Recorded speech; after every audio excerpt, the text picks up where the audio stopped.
Moi, je vois que, surtout dans les journaux mauriciens, qu'il y a pas mal de trafic. Je sais que nous, on ne voit pas ce problème parce que peut-être que les Malgaches ne sont pas consommateurs. Donc nous, on ne voit pas ce problème là-bas.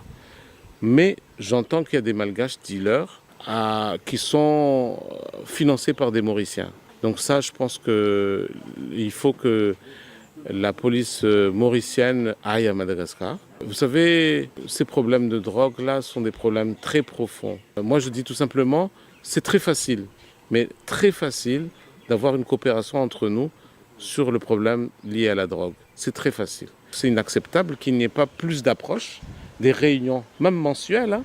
Il faut se réunir mensuellement pour dire, voilà, il y a quelqu'un chez vous, un tel, un tel, un tel, un tel, c'est lui qui fait passer ces choses-là à un tel. Non, c'est facile. Ici, on se plaint un peu, à l'île Maurice, du niveau de vie, comme quoi c'est un peu cher. Même si on a un bon salaire, on ne peut pas vivre très bien, on ne peut pas voyager, on a des limitations. Malgré que le pays île Maurice soit bien, il y a des limitations. Moi, je dis qu'en termes de niveau de vie à l'île Maurice, avec une bonne coopération avec Madagascar, on peut considérablement baisser les dépenses de chaque foyer mauricien.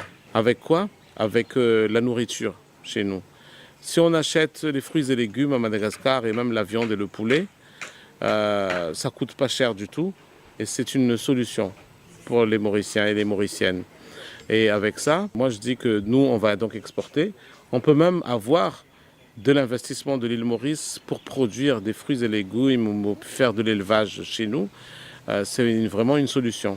Air Madagascar est presque en faillite. On va même dire en faillite. Il y a eu une mauvaise stratégie et une mauvaise gouvernance.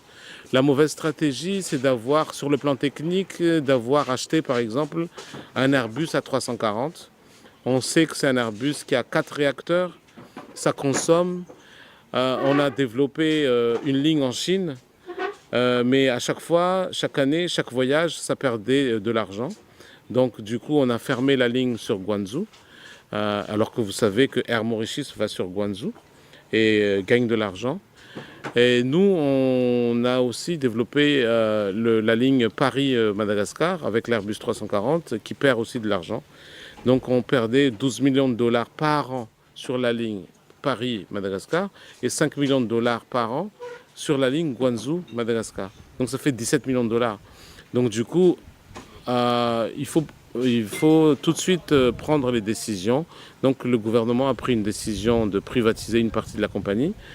Et nous avons donc une sélection de plusieurs compagnies à l'intérieur qui voudraient être intéressées pour être repreneurs d'Air Madagascar, tout au moins partenaires d'Air Madagascar.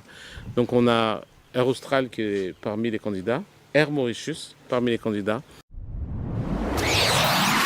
Top TV, news as it happens.